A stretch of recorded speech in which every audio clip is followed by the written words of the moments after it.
ಮಾತಾಡಕತ್ತಿದ್ದೀವಿ. ನಿಮ್ಗೊಂದು ಪ್ರಸಂಗ ಹೇಳ್ತೀನಿ. ಈ ಮದುವೆ ಮಾಡಿ ಹೆಣ್ಣು ಮಗಳಿಗೆ ಕೊಟ್ಟು ಗಂಡನ ಮನೆಗೆ ಕಳಿಸ್ತಿರ್ತೀರಲ್ಲ, ಗಂಡನ ಮನೆಗೆ ಕಳಿಸುವಾಗ ಅದ್ರಾಗ ನಮ್ಮ ಅವುಗಳಿಗೆ ನೋಡ್ಬೇಕ್ರಿ ಏನಂತಂದ್ರೆ, ಮಗನ ಲಗ್ನ ಫಿಕ್ಸ್ ಆತಂದ್ರೆ ಹಂಡೆ ಹಾಲು ಕೊಡ್ದಂಗೆ ನಮ್ಮ ಅವುಗಳಿಗೆ. ಒಟ್ಟು ಅವ್ರಿಗೆ ಏನಾಗ್ಬೇಕಂದ್ರೆ ಮಗಳದ ಲಗ್ನ ಆಗ್ಬೇಕು, ಮಗನ ಲಗ್ನ ಆಗ್ಬೇಕು. ಭಾಳ ದೊಡ್ಡ ಸಂಕಲ್ಪವನ್ನು, ಆಸೆಯನ್ನು ಕಟ್ಟಿಕೊಂಡವರು ನಮ್ಮ ತಾಯಂದಿರು. ಮಕ್ಕಳ ಬಗ್ಗೆ, ಗಂಡನ ಬಗ್ಗೆ ಭಾಳ ಕನಸನ್ನು ಕಟ್ಟಿಕೊಂಡವರು. ಒಂದು ಈಟು ಹುಡುಗಿ ದಾಡಿಸಿ ದೊಡ್ಡದು ಕಾಣಕೈತಂದ್ರೆ ಯಾರ ಮನೆಗೆ ಬೀಗರು ಬಿಜ್ಜರು ಬಂದ್ರೆ ನಮ್ಮ ಹುಡುಗಿಗೆ ಒಂದು ವರ ನೋಡ್ರಿ ಅಂತೀರಿಲ್ಲವ ನೀವು. ಅವ್ರಿಗಟ್ಟಲ್ಲಿ ನಮಗೂ ಅಂತಿರ್ಬಿಡ್ರಿ. ಮ್ಯಾಲೆ ಬಂದು ಮಾತಾಡ್ಕೊತ ಕುಂತಾಗ ನಮ್ಮ ಹುಡುಗಿಗೊಂದು ಕನ್ಯಾ ನೋಡ್ರಿ ಅಪ್ಪ ಅಂತೀರಿ ನೋಡ್ರಿ. ಯಾಕಂದ್ರೆ ಒಟ್ಟು ಹೆಂಗಾರ ಮಾಡಿ ನನ್ನ ಮಕ್ಕಳು ಮೆಟ್ಟಿಗೆ ಹತ್ತಿರ ಸಾಕ್ರಿ, ನಸಾಯಿ ಗುಡ್ದ ನನ್ನ ಮಗಳು ಮದುವೆ ಆಗ್ಬೇಕು, ಒಂದು ಕೂಸಿಗೆ ಹಡಿದ್ರೆ ನಾ ಹುಟ್ಟಿದ್ದಕ್ಕೂ ಸಾರ್ಥಕಂತ ತಿಳ್ಕೊಂಡು ಬಿಟ್ಟಾರ ನಮ್ಮ ತಾಯಂದಿರು. ಮಗಳನ್ನ ಕೊಟ್ಟು ಹೊಸ್ತಾಗಿ ಹೋಗೋ ದಿವಸ ನೋಡ್ಬೇಕು ನಮ್ಮ ಮಗಳದು. ನನ್ನ ಮಗಳು ಹೊಸ್ತಾಗಿ ಹೊಂಟಾಳೆ, ನನ್ನ ಮಗಳು ಗಂಡನ ಮನೆಗೆ ಹೊಂಟಾಳೆ ಅಂತ ತಿಳ್ಕೊಂಡು ಹಬ್ಬನ ಹಬ್ಬ. ನಿಮ್ಮೂರ ಜಾತ್ರೆಗಿಂತಲೂ ದೊಡ್ಡ ಹಬ್ಬ ನಿಮಗೆ, ದೀಪಾವಳಿಗಿಂತಲೂ ದೊಡ್ಡ ಹಬ್ಬ ನಿಮಗೆ ಯಾವುದು? ನಿನ್ನ ಮಗಳು ಗಂಡನ ಮನೆಗೆ ಹೊಂಟ್ರ ಮಗ್ಗಲ ಮನೆಯನಕ್ಕೆ ಹೋಗಿ ಹೇಳ್ತಾಳೆ, ನನ್ನ ಮಗಳು ನಾಳೆ ಹೋಗ್ಕಾಳ್ರಿ ಅವ, ನಾಳೆ ಹೊಸ್ತಾಗಿ ನನ್ನ ಮಗಳು ನಡ್ಯಾಕೆ ಹೋಗ್ಕಾಳ. ಹಿಂಗೆ ಅಂತೀರಿಲ್ರಿ ಅವ, ನನ್ನ ಮಗಳು ನಡ್ಯಾಕೆ ಹೋಗ್ಕಾಳ, ಹೊಸ್ತಾಗಿ ನಡ್ಯಾಕೆ ಹೋಗ್ಕಾಳ. ಮತ್ತು ಇಲ್ಲೇನು ಕಾಲು ಮುರ್ಕೊಂಡು ಬಿದ್ದಿಲ್ದೇನಕ್ಕೆ ಏನು ಇಲ್ಲಿ ನಡೆಯಂಗಿಲ್ಲ. ತಪ್ಪಿಸುವ ದಾರಿಗಳೂ ಇದ್ದಾವೆ. ಆದರೆ ನಮ್ಮ ಜೀವನ, ನಮ್ಮ ಬದುಕು ಯಾವ ದಾರಿಯಿಂದ ಹೋದ್ರೆ ಸರಿಯಾಗ್ತದೆ ಅನ್ನೋದನ್ನು ಅರಿತುಕೊಂಡು ನಮ್ಮ ನಡತೆಯನ್ನು ಪ್ರಾರಂಭ ಮಾಡಬೇಕು. ಜಗತ್ತಿನೊಳಗೆ ಎಂತೆಂಥ ದಾರಿಗಳದಾವಂತಂದ್ರೆ ಆ ದಾರಿಯಿಂದ ಹೋದ್ರೆ ವಾಪಸ್ ರಿಟರ್ನ್ ಬರಾಕ ಬರಲಾರದಂಥ ದಾರಿಗಳೂ ಅದಾವ ಪುಣ್ಯಾತ್ಮರೇ. ಅದಕ್ಕೆ ದಾರಿಗಳನ್ನು ಮೊದಲು ಆಯ್ಕೆ ಮಾಡಿಕೊಳ್ಬೇಕು, ಮಾರ್ಗವನ್ನು.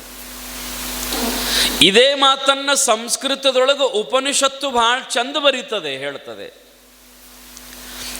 ಶ್ರೇಯಶ್ಚ ಪ್ರೇಯಶ್ಚ ಮನುಷ್ಯಮೇತತ್. ಈ ಜಗತ್ತಿನೊಳಗೆ ಎರಡು ದಾರಿಗಳನ್ನು ಗುರುತು ಮಾಡಿದರು ಉಪನಿಷತ್ತುಕಾರರು. ಅವು ಯಾವುವು ಅಂತಂದ್ರೆ, ಒಂದು ಶ್ರೇಯ ಮಾರ್ಗ, ಇನ್ನೊಂದು ಪ್ರೇಯ ಮಾರ್ಗ. ಒಂದು ಲೌಕಿಕ ಮಾರ್ಗ, ಇನ್ನೊಂದು ಪರಮಾರ್ಥ ಮಾರ್ಗ. ಅದನ್ನೇ ಮರಾಠಿಯೊಳಗೊಬ್ಬರು ಭಾಳ ಚಂದ ಹೇಳಿದರು, ಬಹುತೇಕ ಸಮರ್ಥ ರಾಮದಾಸರು ಹೇಳಿರಬೇಕು. ಏನಂತಂದ್ರೆ, ಪಾರಮಾರ್ಥತೋ ರಾಜದಾರಿ, ಪಾರಮಾರ್ಥ ನಾಹಿತೋ ಬಿಕಾರಿ. ರಾಜದಾರಿ ಅಂದ್ರೆ ಗೊತ್ತದ ನಿಮಗ? ರಾಜರು ಹೋಗುವ ದಾರಿ ಭಾಳ ದೊಡ್ಡದಿರ್ತದ ರೀ. ಸಂಧ್ಯಾಗ ಪಂದ್ಯಾಗ ಹೋಗಂಗಿಲ್ಲ ಅವರು. ಯಾರು? ರಾಜರು. ಅಥವಾ ನೀವೆಲ್ಲರೂ ಈಗ ರಾಜವಾಡೆ ಅದು ಇದ್ರೆ ಆ ರಾಜವಾಡೆದ ಮುಂದಿನ ದಾರಿ ನೋಡ್ರಿ ಹೆಂಗಿರ್ತದಂದ್ರೆ, ವಿಶಾಲವಾದ ಮಾರ್ಗ, ಬಹುದೊಡ್ಡ ದಾರಿ, ಬಹಳಷ್ಟು ಅಗಲಿರ್ತದೆ. ಈಗ ನೀವೇನು ಹೈವೇ ನೋಡ್ತೀರಲ್ಲ, 4 ವೇ, ಅದಕ್ಕಿಂತಲೂ ದೊಡ್ಡದಿರ್ತದೆ ರಾಜಮಾರ್ಗ. ಅದಕ್ಕೆ ರಾಜಮಾರ್ಗ ಅಂತ ಕರೀತಾರೆ. ಪಾರಮಾರ್ಥತೋ ರಾಜದಾರಿ. ಯಾರು ನಿಮ್ಮ ಬದುಕನ್ನ ಪಾರಮಾರ್ಥದ ತಳಹದಿಯ ಮೇಲೆ ಕಟ್ಟಿಕೊಂಡಿದ್ದೀರಿ, ಯಾರ ಬದುಕಿನೊಳಗ ಪ್ರತಿನಿತ್ಯ ಭಗವಂತನ ಸ್ಮರಣೆ ಅದ, ಯಾರು ಪರಮಾತ್ಮನನ್ನ ಮರಿಲಾರದ ಬದುಕ್ಯಾರಲ್ಲ, ದಾನ ಧರ್ಮ ಪುಣ್ಯ ಪರೋಪಕಾರ ಮಹಾತ್ಮರ ಸಂಸರ್ಗದೊಳಗೆ ಇವೆಲ್ಲವುಗಳ ಮಧ್ಯದಲ್ಲಿ ನೀವು ಬದುಕಿದ್ದೀರಲ್ಲ, ಇದು ರಾಜದಾರಿ, ಪಾರಮಾರ್ಥತೋ ರಾಜದಾರಿ. ಇದು ಸತ್ಯವಾದ ಮಾರ್ಗ, ಪಾರಮಾರ್ಥತೋ ರಾಜದಾರಿ. ಪಾರಮಾರ್ಥ ನಾಹಿತೋ ಬಿಕಾರಿ. ಯಾರ ಮಣಿಯೊಳಗ ಭಗವಂತನ ಧ್ಯಾನ ಇಲ್ಲ, ಯಾರ ಮಣಿಯೊಳಗ ಗುರುಲಿಂಗ ಜಂಗಮರ ಸ್ಮರಣೆ ಇಲ್ಲ, ಯಾರ ಮಣಿಯೊಳಗ ನಿತ್ಯ ಭಗವಂತನ ಪೂಜೆ ಇಲ್ಲ, ಅವ್ರ ಮಣಿ ಹೆಂಗಂತಂದ್ರ ಬಿಕಾರಿತನದ ಮಣೆ. ಭಾಳ ದೊಡ್ಡ ಸಾಹುಕಾರ ಇರ್ಬೇಕು, ಅವರು ಭಾಳ ದೊಡ್ಡ ಶ್ರೀಮಂತರು ಇರಬೇಕು, ಆದ್ರೆ ಅವ್ರ ಮಣಿಯೊಳಗೆ ಪರಮಾರ್ಥಕ್ಕೆ ಜಾಗ ಇರಲಿಲ್ಲ ಅಂದ್ರೆ, ಅವ್ರ ಮಣಿಯೊಳಗೆ ಭಗವಂತನಿಗೆ ಜಾಗ ಇರಲಿಲ್ಲ ಅಂದ್ರೆ, ಅವ 1000 ಕೋಟಿ ಸರದಾರ ಶ್ರೀಮಂತ ಇದ್ರೂ ಕೂಡ ಅವನೊಬ್ಬ ಬಿಕಾರಿ, ಅವನೊಬ್ಬ ಬಿಕಾರಿ. ಅವ್ರ ಮಣಿಯೊಳಗೆ ಶಾಂತಿ ಇರೋದಿಲ್ಲ. ಪರಮಾತ್ಮನ ಸ್ಮರಣೆ, ಆಧ್ಯಾತ್ಮಿಕತೆ ಇಲ್ಲದ ಮಣಿಯೊಳಗ ಶಾಂತಿ, ಸಮಾಧಾನ, ನೆಮ್ಮದಿ ಇರೋದಿಲ್ಲ. ಅವ್ರ ಮಣಿಯೊಳಗ ಏನು ತುಂಬಿರ್ತದ ಅಂತಂದ್ರೆ ರೊಕ್ಕ ತುಂಬಿರ್ತದ, ಬಂಗಾರ ತುಂಬಿರ್ತದ, ಆದ್ರೆ ಎದರಿಂದ ಅವ್ರ ಮಣಿ ಖಾಲಿ ಆಗಿರ್ತದ ಅಂತಂದ್ರೆ ಶಾಂತಿಯಿಂದ ಅವ್ರ ಮಣಿ ಖಾಲಿ ಆಗಿರ್ತದೆ. ಅವ್ರ ಮಣಿಯೊಳಗೆ ಶಾಂತಿ ಸಹನೆಗಳಿರಂಗಿಲ್ಲ. ಅವ್ರ ಮನ್ಯಾಗ ಎಲ್ಲರೂ ನಾಯನ ಕಡಿಮೆ ಅನ್ನೋರ ಇರ್ತಾರ್ರಿ. ಈ ಮನ್ಯಾಗ ಜಗಳ ಯಾಕೆ ಹತ್ತವಂತೀರಿ? ಗಂಡ ಹೆಂಡತಿಗೆ ಅದು ಜಗಳ ಹತ್ತವ ನಿಮ್ಮ ಮನ್ಯಾಗ? ಸಾಕಾಗ್ಯದರೆ ಸ್ವಾಮಿ ಅವ್ರ ಕಾಲಾಗ ನಮಗೆ. ಎಷ್ಟು ಜಗಳ ಹತ್ತವಂದ್ರೆ ಸಣ್ಣ ಸಣ್ಣ ಮಾತಿಗೂ ಜಗಳ ಆಡ್ತೀವಿ ನಾವು ಅಂತಿರ್ತಾರೆ ನೋಡ್ರಿ. ಈ ಮನ್ಯಾಗ ಜಗಳ ಯಾಕೆ ಹತ್ತವ್ರಿ? ಯಾ ಬಲ್ರಿ ಸ್ವಾಮಿ, ನಮಗೂ ಅದ ಚಿಂತೆಗದ. ಒಟ್ಟ ನೀವೆಲ್ಲ ಭಾಳ ಮಂದಿ ದೇವ್ರ ತಕ್ಕ ಸ್ವಾಮಿಗಳ ತಕ್ಕ ಬರ್ತೀರಿ ನೋಡ್ರಿ, ಬಂದು ಕೂಡಲೇ ಅದನ್ನ ಹೇಳ್ತೀರಿ. ಸ್ವಾಮಿಗಳ ತಕ್ಕ ಬಂದು ಕೂತ್ ಕೂಡಲೇ ಮೊದಲು ಹೇಳೋದು, ನನ್ನ ಗಂಡ ಒಂದು ಭಾಳ ಕಾಡಾಕತ್ತದ ರೀ, ಏನಾರ ಮಾಡಿ ಒಟ್ಟು ಶುದ್ಧ ಮಾಡ್ರಿ. ಇವ ನಿನಗೆ ಶುದ್ಧ ಮಾಡೋಕೆ ಆಗಲಾರದು, ಇನ್ನು ನಮಗೇನು ಶುದ್ಧಕ್ಕವು? ಬಂದು ಕೂಡಲೇ ಕೇಳುವ ಮಾತು ಮೊದಲು ಅದೇ, ನನ್ನ ಮಕ್ಕಳ ಮಾತು ಕೇಳುವರ್ರಿ ಅಪ್ಪ ಸ್ವಾಮಿ, ಒಟ್ಟು ನನ್ನ ಮಕ್ಕಳ ಮಾತು ಕೇಳುವರು. ನಮ್ಮ ವಿರುದ್ಧ ಮಾಡ್ತಾವ, ಅವಟ ಮಾತು ಕೇಳಂಗೆ ಮಾಡ್ರಿ ಅಪ್ಪ. ನೋಡ್ರಿ, ಮಣಿಯೊಳಗೆ ಎಲ್ಲ ಅದ. ಸಾಕಷ್ಟು ರೊಕ್ಕ, ಸಾಕಷ್ಟು ರೂಪಾಯಿ, ಸಾಕಷ್ಟು ಆಸ್ತಿ, ಸಾಕಷ್ಟು ಬಂಗಾರ ಬೆಳ್ಳಿ ಎಲ್ಲ ಇದ್ದರೂ ಮಣಿಯೊಳಗೆ ಶಾಂತಿ ಇರಲಿಲ್ಲ ಅಂದ್ರೆ, ಮಣಿಯೊಳಗೆ ಸಹನೆ ಇರಲಿಲ್ಲ ಅಂದ್ರೆ ಏನು ತಗೊಂಡು ಏನು ಮಾಡಿದ್ರಿ ಇವ? ನಿಮ್ಮ ಕಡೆ ಸಾಹುಕಾರ ಅಂತ ಯಾರಿಗಂತಾರ್ರಿ? ಸಾಹುಕಾರ ಅದಾರ ನಿಮ್ಮೂರಾಗ? ರಗಡ ತುಂಬ್ಯಾರ್ರಿ ಸ್ವಾಮಿ, ಊರು ತುಂಬ ಸಾಹುಕಾರ ಮಂದಿ ರಗಡದಾರ. ಅಲ್ಲ, ನೀವು ಸಾಹುಕಾರ ಅಂತ ಯಾರಿಗಂತೀರಿ ಅಂತಂದ್ರೆ, ಯಾರು ದೊಡ್ಡ ದೊಡ್ಡ ಮಣಿ, ಭಾಳಟ ಹೊಲ, ಮನ್ಯಾಗ ಕಿಲೋ ಗಂಟ್ಲೆ ಬಂಗಾರ, ಟ್ರೆಜರಿಯಾಗ ಹಿಡಿಸಲಾರ್ದಂಗ ರೊಕ್ಕ, ಊರಾಗ ಅವ್ರದ ಎಲ್ಲ ಹೊಲ, ಹಿಂಗೆ ಯಾರು ಅದಾರಲ್ಲ ಅವ್ರಿಗೆ ನೀವು ದೊಡ್ಡ ಸಾಹುಕಾರ ಅಂತೀರಿ. ಆದರೆ ನಾವು ಅವರಿಗೆ ಸಾಹುಕಾರ ಅನ್ನಂಗಿಲ್ಲ. ನಮ್ಮ ಲೆಕ್ಕದಾಗ ನಿಜವಾದ ಶ್ರೀಮಂತ ಯಾರು ಅಂತಂದ್ರೆ, ನಮ್ಮ ದೃಷ್ಟಿಯೊಳಗೆ ನಿಜವಾದ ಸಾಹುಕಾರ ಯಾರಂತಂದ್ರೆ, ಮಣಿಯೊಳಗೆ ಹಾದ ಕೂಡಲೇ ಮನ್ಯಾಗ ಮಲ್ಕೊಂಡ ಅಂದ್ರೆ ಮಲ್ಕೊಂಡ 2 ನಿಮಿಷಕ್ಕೆ ಆರಾಮ ನಿದ್ದೆ ಹತ್ತಿತ್ತು ಅಂದ್ರೆ ಅವ ದೊಡ್ಡ ಸಾಹುಕಾರ, ಅವ ದೊಡ್ಡ ಸಾಹುಕಾರ. ಈ ನಿದ್ದೆ ಹತ್ತಲಾರದ ಸಾಹುಕಾರಗಳನ್ನ ತೊಗೊಂಡು ಏನು ಮಾಡೋದ್ರಿ ನೀವು? ಸಾಹುಕಾರಗಳ ಮನೆ ಕಿಟಕಿ ನೋಡ್ರಿ ನೀವು, ಲೈಟ್ ಯಾವತ್ತೂ ಹತ್ತೇ ಇರ್ತದೆ. ಲೈಟ್ ಹತ್ತೈತಂದ್ರೆ ಮಕ್ಕೊಂಡಿಲ್ಲ ಅಂತ ಅರ್ತಾವ, ಮತ್ತೇನು ಹೌದಿಲ್ರಿ? ಲೈಟ್ ಹತ್ತೈತಂದ್ರೆ ಮಕ್ಕೊಂಡಿಲ್ಲ. ಸಾಹುಕಾರ ಆ ದಂಡಿಗೆ ಈ ದಂಡಿಗೆ, ಆ ದಂಡಿಗೆ ಈ ದಂಡಿಗೆ ಎಡ್ತಾ ಆಗ್ತಿರ್ತದ ಸಾಹುಕಾರ. ಅದು ಈ ಬಡವರು ಆರಾಮ ನಿದ್ದೆ ಮಾಡ್ತಿರ್ತಾವ್ರಿ. ಒಟ್ಟು ಹೋಗಿ ಮಲ್ಕೋಡು ತಡಕ್ಕೆ, ಅದ್ರಾಗ ಹೆಣ್ಮಕ್ಳಿಗೆ ನಿದ್ದೆ ಮಾಡ್ರಿ. ಇವ ಏನು ಚಿಂತೆ ಮಾಡ್ತಾರೋ ಬಿಡ್ತಾರೋ ಏನೂ ಗೊತ್ತಿಲ್ಲ, ಮಲ್ಕೊಂಡು ಕುಂಡ್ಲೆ ಗೊರ್ರ ಗೊರ್ರ ಚಾಲೂನ, ಅವುಗಳು ನಿದ್ದೆ ಆರಾಮ್ ಆಗ ಹತ್ತದ.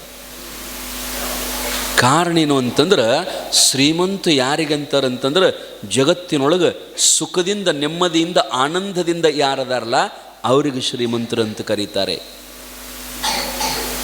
ಆ ರೀತಿಯೊಳಗೆ ಪಾರಮಾರ್ಥ ತೋರಾಜದಾರಿ, ಪಾರಮಾರ್ಥ ನಾಹಿತೋ ಬಿಕಾರಿ. ಎಷ್ಟು ಶ್ರೀಮಂತದಿ ಅಂತಂದರು ನಿನ್ನ ಮಣಿಯೊಳಗೆ ಒಂದಿಟ್ಟು ಭಗವಂತನಿಗೆ ಜಾಗ ಇಲ್ಲ ಅಂದ್ರೆ ನೀನು ಶ್ರೀಮಂತ ಅಲ್ಲ.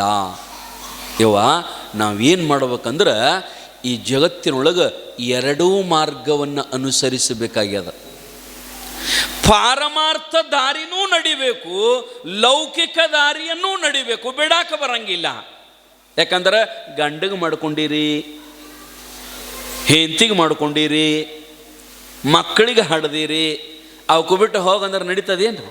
ಬಿಟ್ಟು ಹೋಗಂದ್ರೆ ಹೋಗು ಪೈಕಿ ಅಲ್ಲಿ ಬಿಡ್ರಿ. ನೀವೆಲ್ಲ ಒಮ್ಮೆ ಅಂತೀರಿ, ನೀವು ಮಕ್ಕಳಿಗೆ ಗಂಡಗ ಭಾಳ ಗಂಡ ಮಕ್ಕಳು ಕಾಡಕತ್ತೀರಂದ್ರೆ ಅಂತೀರಿ ನೋಡ್ರಿ. ಏನಂತಂದ್ರೆ ಸಾಕಾಗ್ಯದ ಇವ್ರ ಕಾಲಾಗಿ ಎಂದರ ಬಿಟ್ಟು ಹಾದಿನ ಅಂತ ನೋಡ್ನ ಅಂತ ಅಂತೀರಿ.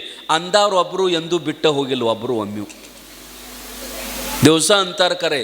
ಏನು ನಿಮ್ಮ ಕಾಲಾಗ ಸಾಕಾಗ್ಯದ, ಈಗ ಗೊತ್ತಾಗಂಗಿಲ್ಲ ನಿಮಗೆ, ನಾವು ಹಾದ ನಂತರ ಗೊತ್ತಾಗ್ತದ.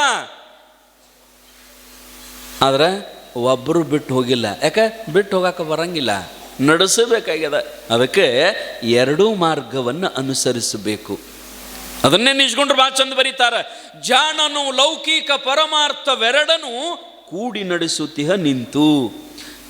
ಲೌಕಿಕ ಮಾರ್ಗವನ್ನೂ ಅನುಸರಿಸಬೇಕು, ನಾವು ಪರಮಾರ್ಥವನ್ನು ಅನುಸರಿಸಬೇಕು. ಆ ರೀತಿಯೊಳಗೇನಪ್ಪ ಅಂತಂದ್ರೆ ಮನುಷ್ಯ ಎರಡು ಮಾರ್ಗಗಳನ್ನು ಅನುಸರಿಸಬೇಕು. ಭಗವಂತನಿಗೆ ಅತೀ ಸಮೀಪ ಯಾವ ಮಾರ್ಗ, ಯಾವ ದಾರಿಯೊಳಗೆ ನಾವು ಹೋದ್ರೆ ಭಗವಂತ ನಮಗೆ ಅತೀ ಲಗೂಟು ಸಿಗುತ್ತಾನಂತಂದ್ರೆ ಯವ್ವ ಪಾರಮಾರ್ಥ ದಾರಿಯೊಳಗೆ ಲಗೂಟ ಪರಮಾತ್ಮ ಸಿಗುತ್ತಾನೆ. ಈಗ ಊರಿಗೆ ಒಂದೊಂದು ದಾರಿ ಇರ್ತಾವೆ ನೋಡ್ರಿ. ಒಂದು ದಾರಿಯಿಂದ ಹೋದ್ರಿ 4 ಕಿಲೋಮೀಟರ್ ಹೆಚ್ಚಾಗುತ್ತದ, ಈ ದಾರಿಯಿಂದ ಹೋದ್ರಿ 4 ಕಿಲೋಮೀಟರ್ ಸಮೀಪ ಆಗುತ್ತದೆ. ಎರಡೂ ದಾರಿ ಅಲ್ಲಿಗೆ ಮುಟ್ತಾವ. ಆದ್ರೆ ಸ್ವಲ್ಪ ಸುತ್ತ ಹಾದವಾದ್ರೆ ದೂರ ಆಗ್ತದೆ. ಈ ಪರಮಾರ್ಥದ ಮಾರ್ಗ ಏನದ ನೋಡ್ರಿ, ಈ ಆಧ್ಯಾತ್ಮಿಕ ಮಾರ್ಗ ಏನದ, ಇದು ಡೈರೆಕ್ಟ್ ಅದ, ಬಹಳ ಸಮೀಪದ. ಆದರೆ ಈ ಸಂಸಾರದ ಮಾರ್ಗ ಏನದ ನೋಡ್ರಿ, ಸ್ವಲ್ಪ ಸುತ್ತ ಹಾಕಿ ಹೋಗ್ಬೇಕಾಗ್ತದೆ. ಯಾಕಂದ್ರೆ ಎಲ್ಲ ಜಕ್ಕೊಂಡು ಹೋಗ್ಬೇಕಲ್ರಿ. ಗಂಡಿಗೆ ಜಕ್ಕೊಂಡು ಹೋಗ್ಬೇಕು, ಹೆಂಡತಿಗೆ ಜಕ್ಕೊಂಡು ಹೋಗ್ಬೇಕು, ಮಕ್ಕಳಿಗೆ ಜಕ್ಕೊಂಡು ಹೋಗ್ಬೇಕು. ಇವೆಲ್ಲ ಜಕ್ಕೊಂಡು ಹೋಗ್ಬೇಕಾದ್ರೆ ಸ್ವಲ್ಪ ಲೇಟ್ ಆಗ್ತದೆ, ಸ್ವಲ್ಪ ಲೇಟ್ ಆಗ್ತದೆ. ಅದಕ್ಕೆ ನಾವು ಪರಮಾರ್ಥದ ಮಾರ್ಗವನ್ನು ಹಿಡಿಬೇಕು. ಯಾವುದ ಮಾರ್ಗ ಹಿಡಿದರೂ ಅದರ ಪರಮಾತ್ಮ ಏನು ನಮ್ಮಿಂದ ಬಯಸ್ತಾನಂತಂದ್ರೆ ನಮ್ಮ ಮನಸ್ಸಿನ ಸ್ವಚ್ಛತೆಯನ್ನು ಮಾತ್ರ ಬಯಸ್ತಂತ ಎಂದಿರ. ನಮ್ಮ ಹೃದಯದ ಶ್ರೀಮಂತಿಕೆಯನ್ನು ನೋಡ್ತಾನೆ ಪರಮಾತ್ಮ. ನಮ್ಮ ಮನಸ್ಸು ಸ್ವಚ್ಛ ಇರ್ಬೇಕು ನೋಡ್ರಿ. ದೇವರು ಒಲಿಬೇಕಾದ್ರೆ, ದೇವರು ಸಮೀಪ ಆಗ್ಬೇಕಾದ್ರೆ ನಮ್ಮ ಹೃದಯ ಸ್ವಚ್ಛ ಇರಬೇಕು. ಅಂದ್ರೆ ಪರಮಾತ್ಮನ ಮಾರ್ಗ ಸಮೀಪ ಆಗ್ತದ. ಭಗವಂತ ನಮ್ಮ ಶರೀರ ನೋಡೋದಿಲ್ಲ, ನಮ್ಮ ಸಿರಿತನವನ್ನು ನೋಡೋದಿಲ್ಲ. ಅದಕ್ಕೆ ನಿಜ್ಗುಂಡ್ರು ಅಂತಾರೆ, ಎಂತೊಲಿವನೋ ತನಗಿನ್ನೊಂತೊಲಿವನೋ ಕರಣತ್ರಯದ ದೋಷಮಿರೇ ಕಂತು ಕಾಲಪುರ ವೈರಿ ಗುರು ಶಂಭುಲಿಂಗ ತನಗಿನ್ನೆಂತೊಲಿವನೋ. ಹೆಂಗಂತಂದ್ರೆ ನಾವು ಮನಸ್ಸಿನಿಂದ ಪರಿವರ್ತನ ಆಗಿರ್ಬೇಕು, ನಮ್ಮ ಹೃದಯ ಸ್ವಚ್ಛ ಇರ್ಬೇಕು. ಇನ್ನು ನೋಡ್ರಿ, ಪ್ರಾಣಿಗಳು ಎಷ್ಟು ಚಂದ ಬದುಕ್ಯಾವ, ನಮಗಿಂತ ಭಾಳ ಚಂದ ಬದುಕ್ಯಾವ ನಿಯತ್ತಿನಿಂದ ಪ್ರಾಣಿಗಳು. ಒಂದಿನ ಕೃಷ್ಣ ಪರಮಾತ್ಮ ಆಕಳಿಗೆ ಕೇಳದಂತ, ಕೃಷ್ಣ ಪರಮಾತ್ಮ ಆಕಳಿಗೆ ಕೇಳದಂತ. ಏನಂತಂದ್ರೆ, ಗೋಮಾತೆ ನೀ ಈ ಊರೊಳಗೆ ಅದಿಯಲ್ಲ, ಇವ್ರ ಮಣಿಯೊಳಗೆ ಅದಿಯಲ್ಲ, ಪ್ರತಿನಿತ್ಯ ನಿನ್ನ ಬಡಿಗೆ ತಗೊಂಡು ಬಡಿತಾರ ಅವರು. ಆಕಳಿಗೆ ಬಡಿತೀವಲ್ಲ, ಕೃಷ್ಣ ಅಂತಾನತ್ತ ಆಕಳಿಗೆ. ಅಲ್ಲ, ಆ ಮನ್ಯಾನವ್ರು ನಿನ್ನ ದಿವಸ ಬಡಿತಾರ, ದಿವಸ ಬೈತಾರ, ನಿನಗೆ ಸರಿಯಾಗಿ ನೀರು ಕುಡಿಸಂಗಿಲ್ಲ, ಸರಿಯಾಗಿ ಮೇವು ಹಾಕಂಗಿಲ್ಲ. ಇಷ್ಟೆಲ್ಲ ಮಾಡಿದರೂ ದೇವ್ರ ನಿನಗೆ ಕೊಂಬು ಕೊಟ್ಟಾನ, ಎರಡು ಕೊಂಬು ಕೊಟ್ಟಾನ ನಿನಗೆ. ಮತ್ತು ಸರಿಯಾಗಿ ನಿನ್ನ ವ್ಯವಸ್ಥೆ ಮಾಡಂಗಿಲ್ಲ ಅಂತಂದ್ರೆ ಆ ಕೊಂಬಿನಿಂದ ನೀ ಇವ್ರನ್ನ ಹಾಯ್ಬೇಕಾಗಿತ್ತಲ್ಲ, ಕಾಲಿನಿಂದ ಒದಿಬೇಕಾಗಿತ್ತಲ್ಲ. ನಿನಗೆ ಸರಿಯಾಗಿ ಊಟ ಕೊಡಂಗಿಲ್ಲ, ಮೇವು ಒಗಂಗಿಲ್ಲ, ನೀರು ಕುಡಿಸಂಗಿಲ್ಲ, ಬಡಿತಾರ, ಹಾಲು ಹಿಂಡುವಾಗ ಹಿಂದೊಬ್ಬ ಮುಂದೊಬ್ಬ ಬಡಿಗೆ ತೊಗೊಂಡು ನಿಂದಿರ್ತಾರೆ. ಹೌದಿಲ್ರಿ? ಮತ್ತು ಭಾಳ ಶಾಣ್ಯಾರ ಹಾಲು ಹಿಂಡ್ಕೊಳ್ಳೋರು ಅವುಗಳು. ಆಕಳ ಹಾಲು ಹಿಂಡ್ಕೋತಿರಲ್ಲ, ಆಕಳ ಹಾಲು ಹಿಂಡ್ಕೊಳ್ಳುವಾಗ ಆಕಳ ಕರ ಬಿಡ್ತೀರಿ ಕುಡಿಯಾಕ. ಆಕಳ ಕರ ಬಿಡ್ತೀರಲ್ಲ, ಆಕಳ ಕರ ಬಿಡ್ತೀರಿ. ಆಕಳ ಕರ ತನ್ನ ತಾಯಿಯ ಹಾಲನ್ನ ಹೊಟ್ಟೆ ತುಂಬ ಕುಡಿಲಂತ ಬಿಡ್ತೀರೋ ಅಥವಾ ತರು ಬಿಡ್ಲಂತ ಬಿಡ್ತೀರೋ? ನೀವು ಆಕಳ ಸಾಕಿರಿಲ್ಲ, ಗೊತ್ತದ ಇಲ್ಲ ನಿಮಗೆ? ಕಡಿಮೆ ಸಿಟಿಯಾಗ ನೀವೆಲ್ಲ ಆಕಳ ಸಾಕೋದು ಕೆಲವೊಬ್ಬರಲ್ಲಿ ಇರ್ತಾವೆ. ರೈತರು ಆಕಳ ಕರ ಎದಕ್ಕೆ ಬಿಡ್ತಾರಂದ್ರೆ ಹಾಲು ಕುಡಿಯಾಕಲ್ರಿ, ಅದು ಹೊಟ್ಟೆ ತುಂಬ ಹಾಲು ಕುಡಿಯಾಕ ಬಿಡಂಗಿಲ್ಲ. ಅದ್ರ ತಾಯಿ ಹಾಲು, ಅದರ ಅವನ ಹಾಲು ಅದಕ್ಕೆ ಕುಡಿಯಾಕ ನಾವು ಬಿಡಂಗಿಲ್ಲ. ಎಷ್ಟು ಪ್ರಾಮಾಣಿಕರು ಇರ್ಬೇಕು ನೋಡ್ರಿ, ನಾವು ಎಷ್ಟು ಶಾಣ್ಯರು ಇರ್ಬೇಕು. ಅದರ ಅವನ ಹಾಲು ಕುಡಿಯಾಕ ನಾವು ಅದನ್ನು ಚಂದಂಗೆ ಬಿಡಂಗಿಲ್ಲ, ಬಿಡ್ತೀವಿ. ಎದಕ್ಕೆ? ಅದು ತರು ಬಿಡು ತಕ್ಕ. ಏಯ್ ಹಾಲು ಹಿಂಡ್ತೀನಿ ನಾನು, ಕರ ಬಿಡು.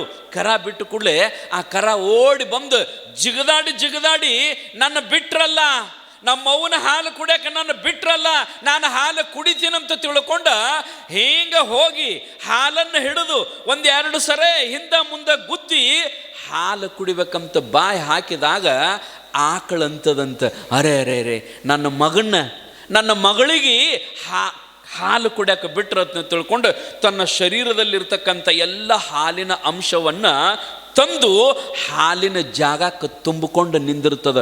ಇಷ್ಟು ದೊಡ್ಡದು ಮಾಡ್ಕೊಂಡು ತುಂಬಿಕೊಂಡು ನಿಂದಿರ್ತದ. ಆಗ ಗಡಿಗೆ ತಗೊಂಡು ಕೂತವ್ರಿಗೆ ಗೊತ್ತಾಗ್ತದೆ, ಜಗ್ ಅನ್ನೋದನ್ನು. ಆಕಳ ಜಗ್ಗದ ನಿನ್ನ ಕರು ಜಗ್ಗು. ಆಗ ಹಾಲು ತುಂಬಿಕೊಂಡು ನಿಂತು ಕರಿಗೆ ಹಾಲು ಬಿಡ್ಬೇಕಂತ ತುಂಬಿಕೊಂಡು ನಿಂತಿರ್ತದ. ಜಗ್ಗಿ ಓದು ಗೂಟಕ್ಕೆ ಕೊಡ್ತಾರ. ಗೂಟಕ್ಕೆ ಕಟ್ಟಿ ತಾವು ಗಡಿಗೆ ತಗೊಂಡು ಬರ್ರ ಹಿಂಡಾಕೊಂಡಿರ್ತಾವ್ರು ನಮ್ಮ ಅವುಗಳು.